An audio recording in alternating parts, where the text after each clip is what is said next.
एक बार भगवान बुद्ध जेतवन विहार में रह रहे थे। भिक्षु चक्षुपाल भगवान से मिलने के लिए आए थे।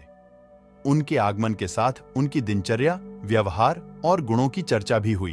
भिक्षु चक्षुपाल अंधे थे। एक दिन विहार के कुछ भिक्षुओं ने कुछ मरे हुए कीड़ों को चक्षुपाल की कुटी के बाहर पाया और उन्होंने चक्षुपाल की निंदा करनी शुरू कर दी कि उन्होंने इन जीवित प्राणियों की हत्या की।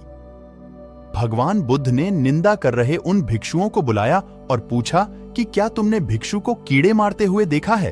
उन्होंने उत्तर दिया, नहीं। इस पर भगवान बुद्ध ने उन साधकों से कहा कि जैसे तुमने उन्हें कीड़ों को मारते हुए नहीं देखा, वैसे ही चक्षुपाल ने भी उन्हें मरते हुए नहीं देखा और उन्होंने कीड़ों को जानबूझकर नहीं मारा है, इसलिए उनकी भर्त्सना करना उचित नहीं है।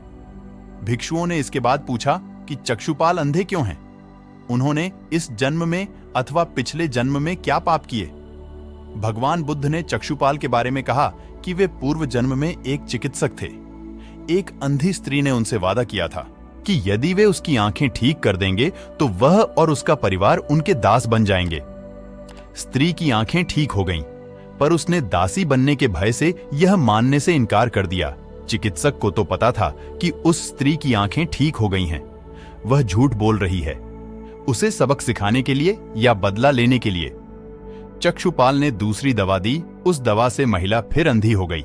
वह कितना ही रोई पीटी, लेकिन चक्षुपाल जरा भी नहीं पसीजा।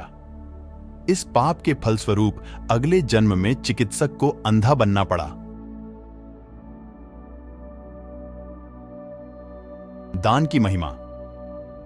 भगवान बुद्ध का जब पाटलिपुत्र में शुभागमन हुआ तो हर व्यक्ति अपनी अपनी सांपत्तिक स्थिति के अनुसार उन्हें उपहार देने की योजना बनाने लगा। राजा बिंबिसार ने भी कीमती हीरे, मोती और रत्न उन्हें पेश किए। बुद्ध देव ने सबको एक हाथ से सहर्ष स्वीकार किया।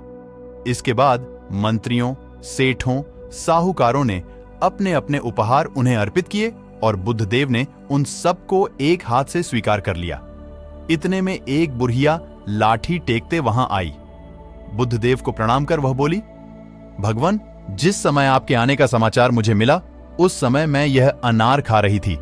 मेरे पास कोई दूसरी चीज न होने के कारण मैं इस अधकाय फल को ही ले आई हूं। यदि आप मेरी इस तुच्छ भेंट स्वीकार करें तो मैं अहोभाग्य समझूंगी। भगवान बुद्ध ने दोनों हाथ सामने कर वह फल ग्रहण किया। राजा बिंबिसार ने जब यह देखा तो उन्होंने बुद्ध देव से कहा, भगवान क्षमा करें, एक प्रश्न पूछना चाहता हूं। हम सबने आपको कीमती और बड्ढे उपहार दिए जिन्हें आपने एक हाथ से ग्रहण किया, लेकिन इस बुढ़िया द्वारा दिए गए छोटे एवं झूठे फल को आपने दोनों हाथों से ग्रहण किया, ऐसा क्यों? यह सुन बुद्ध देव मुस्कुराए और बोले, राजन, आप सबने अवश्य बहुमूल्य उपहार दिए हैं, किंतु यह सब आपकी संपत्ति का 10वां हिस्सा भी नहीं है। आपने यह दान दीनों और गरीबों की भलाई के लिए नहीं किया है, इसलिए आपका यह दान सात्विक दान की श्रेणी में नहीं आ सकता। इसके विपरीत इस बुढ़िया ने अपने मुंह का कौर ही मुझे दे डाला है। भले ही यह बुढ़िया निर्धन है, लेकिन इसे संपत्ति की कोई लालसा नहीं है। यही कारण है कि इसका दान मैंने खुले हृदय से दोनों हाथों से स्वीकार किया है। अगर आप भी गौतम बुद्ध के भक्त हैं और उनके वचनों का अनुसरण करते हैं तो हमारे चैनल को सब्सक्राइब कर लीजिए, क्योंकि इस चैनल में आपको बुद्ध के मोटिवेशनल स्टोरी सुनने को मिलेगी। तो आज के लिए बस इतना ही। मैं मिलूंगा आपसे अगले वीडियो में।